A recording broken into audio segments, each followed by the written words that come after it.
Iki ditampa ya Gendari kuwi aja ngresula pancen menungsa nyok tanpa keng lakon ra pasrah saling Gusti ning nek nuntun aku ya aja mbok gelandang wae to Gendari alon-alon tur wis adoh lakune saka negara iki mau wonten kunelih gedange mau tuku nggawa saka kraton mau isih apa ora nek taksih tunggal isih siji ya wis kene separo iding ya Gendari separo iding wis tugel aku tugel tak nggone ganjel weteng mungkin aku iso nglawan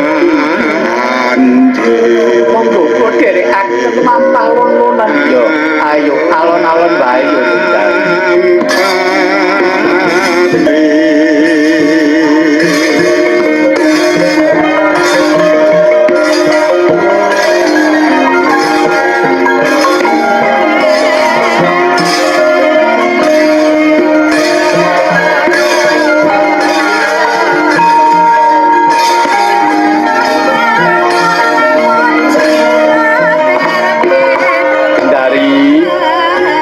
aduh tong Gendari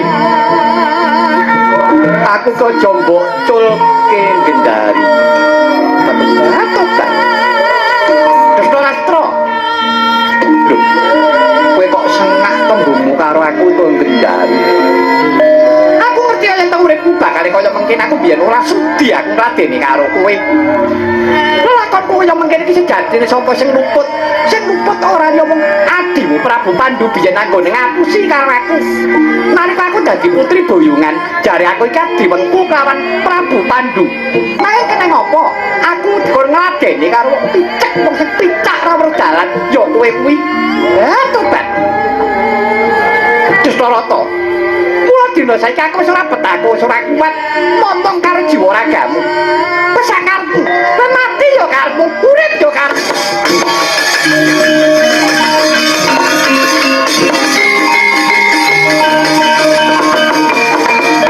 oh Gusti kula nyuwun pangapunten Gendari kowe kok tegel Gendari karo aku Gendari oh aku ki ora weruh dalan mbok tinggal kelepat terus aku iki kudu piye Gendari entenono aku ya Gendari timbang kaya ngene iki aku wong patenono wae Gendari aku pilih mati timbang kaya ngene iki Gendari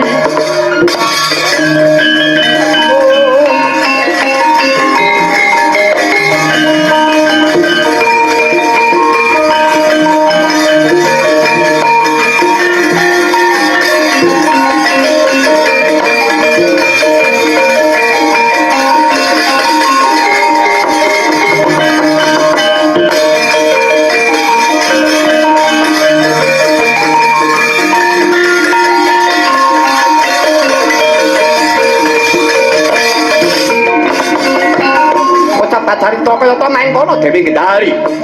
ngantos nilaraken ingkang raka nenggih Sang Adipati Destorastra wis tega tegel marang Sang Destorastra ijen tanpa ruang ing mangka wuta tanpa kiblat parandene Dewi Gendari nilaraken ingkang araka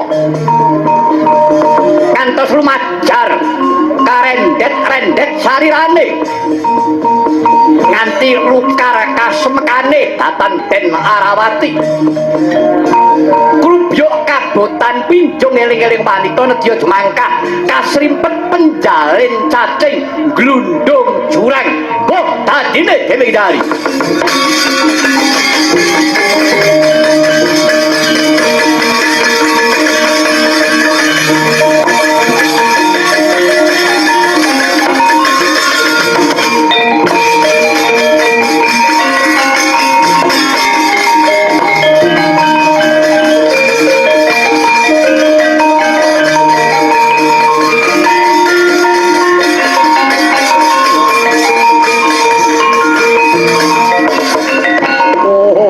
Dari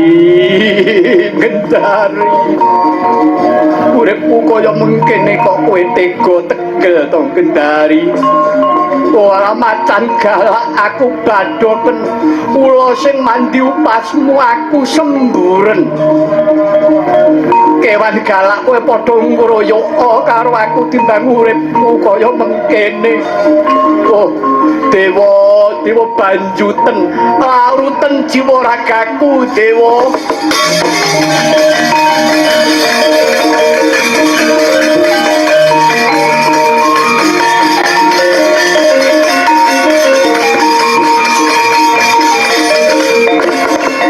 kacarita nomadyane Wanagung liwang liwung sumebut angin garuda gegerutan swaraning pang padha pang kang padha gegesekan danguning dangu nuwuhaken dahana eling-eling ketiga dawa panase angganter sami sakala wana kobar tanbuh sangkaning dahana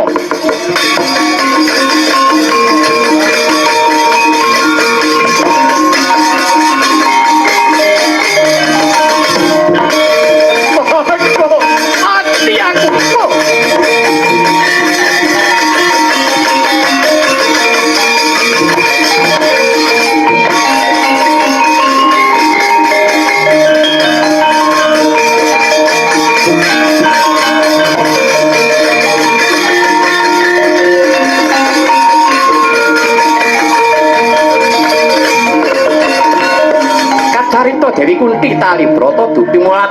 wana kobar wis pinasti kalamun ingkang raka sang Drestalastra miwah Dewi Gendari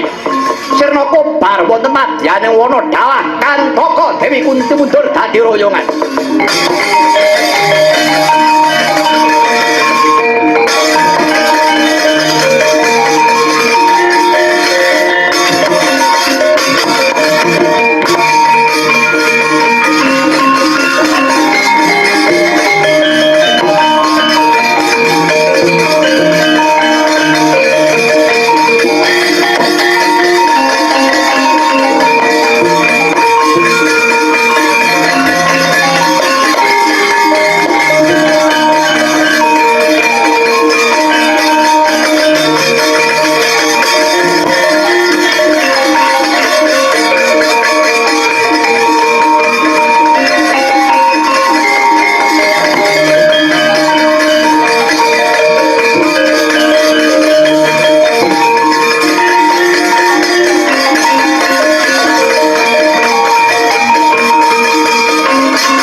sampun kelantur-lantur sampun kelajeng-lajeng